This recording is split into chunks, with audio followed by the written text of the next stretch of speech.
So this, my friends, this is the RG Nano. The RG Nano is one of those products that I'm thinking this is absolutely crazy. Coming in 3 colors, blue, purple and magenta. Man, I have no idea how to pronounce that.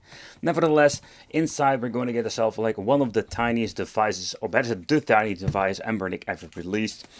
So they're having an overview of the instruction manual here, a quick overview where you can see that what you can do actually with it. They did a good job with this, but here it is. Here is this tiny bad boy, and I was really surprised to see how actually high quality it is. Because first of all, where I've never like looked into the previous ones, like I think it was Funky, one of the brands. This thing is made out of aluminium. Like, how freaking cool is it? And it also weighs quite heavy. And that's the thing when I'm thinking, is this really you're going to put on your keychain? Because, yeah, the weight is going even the same like my keys. Nevertheless, when you're looking at the overall, like the thing is in tiny, teeny tiny Game Boy with shoulder buttons. At the top, we're going to get ourselves the connection for the Type-C for charging. Over here, we're going to get a button and SD card slot for the SD. Let's take a close look. What are we going to get with the quality? Because this is an issue. Okay, the reason I'm saying an issue, they need to stop like grabbing these really non-branded SD cards, because they can get corrupted fairly easy. Always make a backup if you're going to get it with Belina Etcher. So, but the overall thing, how it looks and how it feels is great, I can tell you.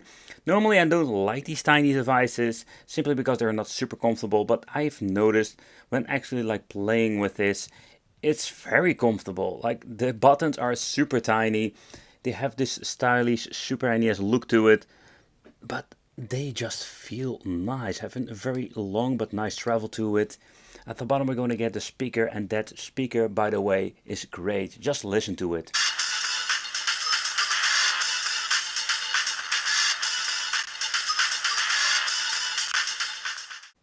The only thing is, it comes in a very strange resolution display, where some of the games will be stretched a little bit. I will show you later on. But when holding it, actually playing it, it's it's such a fun experience. But nevertheless, let's power it on, and I will show you what you're actually going to get. The first thing I already noticed on the first time I've booted up a device like this, it's going to be a beautiful display. And yep, it also shows you the time. That is even more cool.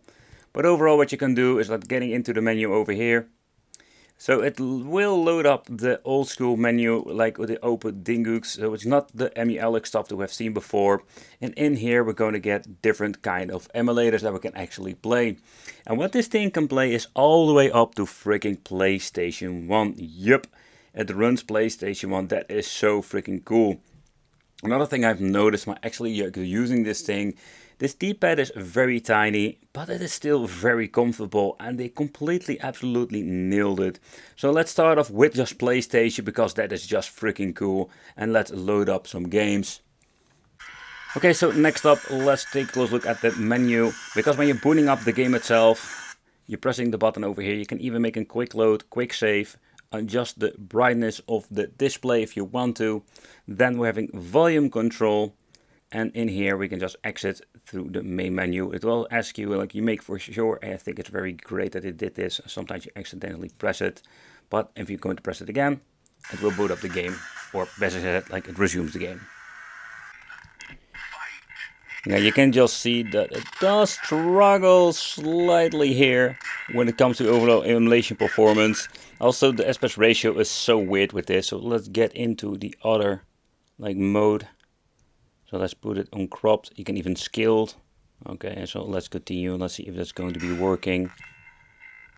And here you can see like it doesn't have a better effect when it comes to overall gameplay, when it comes to play some Tekken. But let's go to a different game and let's see how that actually works.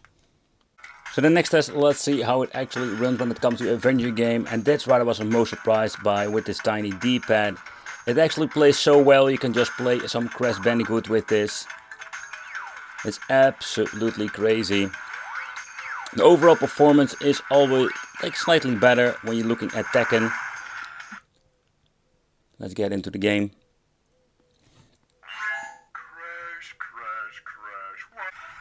For the menu, let's boot it up and show you what I changed out in the previous part, where I basically like messed around with the aspect ratio. We have cropped, scaled, so let's get into the scaled option. And this happens basically when you're going to do that. So that is not very great to play, but let's check out zoomed. That's also not something I like. Stretched.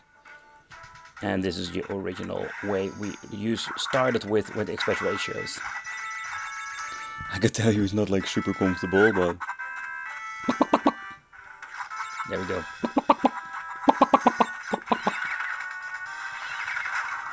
I cannot see myself playing with this for an hour. Oh man. But let's get into some other systems. For example, when you're looking at the Game Boy Advance part, of course, the screen is completely different when you're looking at the original Game Boy Advance. And now it's going to be looking even more weirder, in my opinion. I wouldn't say it's going to be affecting my overall experience when it comes to the games.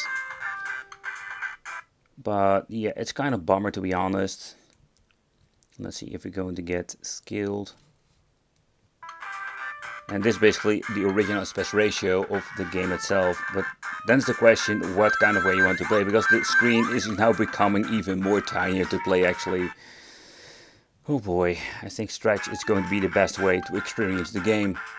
Because the screen is already so tiny, if you're going to have two gigantic black bars, this is not going to be fun to play.